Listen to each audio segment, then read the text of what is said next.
लोकसभा चुनाव के दौरान प्रधानमंत्री नरेंद्र मोदी को हत्या की धमकी दी गई थी। चेन्नई स्थित राष्ट्रीय जांच एजेंसी एनआईए के ऑफिस में फोन करके हिंदू बोलने वाले एक शख्स ने धमकी दी थी कि चुनाव प्रचार के दौरान वह पीएम मोदी की हत्या कर देगा। अब इन्हीं सब को लेकर भारतीय जनता पार्टी ने कांग्रेस सहित विपक्षी पार्टी के नेताओं को प्रधानमंत्री नरेंद्र मोदी के खिलाफ हिंसा भड़काने वाले शब्दों का इस्तेमाल करने से बचने का सुझाव दिया है। बीजेपी की तरफ से यह बयान 13 जुलाई को पूर्व राष्ट्रपति डोनाल्ड ट्रंप पर हुए जानलेवा हमले के संदर्भ में दिया गया। गुरुवार को एक प्रेस कॉन्फ्रेंस में एक अंग्रेजी अखबार में वरिष्ठ आईपीएस अधिकारी के लेख का हवाला देते हुए भाजपा की राष्ट्रीय प्रवक्ता सुधांशु त्रिवेदी ने इस पर अपनी बातें रखी है। सुधांशु त्रिवेदी ने कहा, जुलाई 2022 में जापान के पूर्व प्रधानमंत्री शिंजो आबे की हत्या और हाल ही में डोनाल्ड ट्रंप पर हुए जानलेवा हमले में एक जरूरी बात सामने आई है। यह हमले ज्यादातर विपक्षी नेताओं के भड़काऊ भाषण के बाद हुए हैं। इस दौरान सुधांशु त्रिवेदी ने राहुल गांधी पर प्रधानमंत्री के खिलाफ हिंसा भड़काने वाली भाषा और शब्दों का प्रयोग करने का आरोप भी लगाया।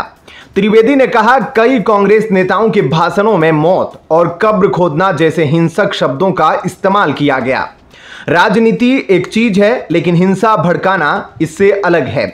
त्रिवेदी ने जनवरी 2022 में पीएम मोदी की पंजाब यात्रा के दौरान सुरक्षा चूक का भी जिक्र किया, जब पीएम करीब 20 मिनट तक फ्लाईओवर पर फंसे रहे थे। उस वक्त पीएम जब एयरपोर्ट लौट रहे थे, तब फिरोजपुर जिले में कुछ प्रदर्शनकारी किसानों ने उनका रास्ता रोकने की कोशिश की थी। सुधांशु त्रिवेदी ने अक्टूबर 2013 में पटना में मोदी की राजनीतिक रैली में हुए सिलसिलेवार धमाकों का भी जिक्र किया। त्रिवेदी ने कहा, पीएम मोदी और राजनाथ सिंह रैली में मौजूद थे और उस समय दोनों के पास Z+ स्तर की सुरक्षा थी।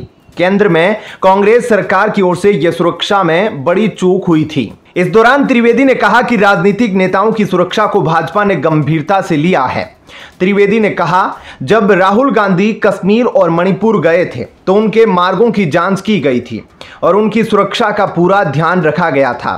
त्रिवेदी ने कहा कि 2007 में सोनिया गांधी ने ही पहली बार गुजरात के तत्कालीन सीएम नरेंद्र मोदी के खिलाफ मौत के सौदागर शब्द का इस्तेमाल किया था।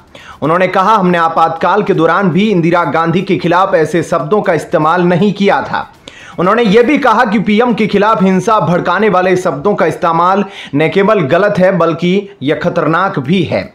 वहीं इसी तरह से इसी साल मार्च में भी प्रधानमंत्री नरेंद्र मोदी को हत्या की धमकियां दी गई थी। सोशल मीडिया साइट फेसबुक पर कर्नाटक के एक इस्लामिक कट्टरपंथी ने पीएम मोदी की हत्या की धमकी दी थी। इस मामले में कर्नाटक पुलिस ने वहीं के मूल निवासी रसूल कद्दारे के खिलाफ केस दर्ज किया था। ऐसे में आपका इस खबर को लेकर क्या कुछ कहना है, कमेंट सेक्शन में अपनी राय जरूर बताइएगा। धन्यवाद।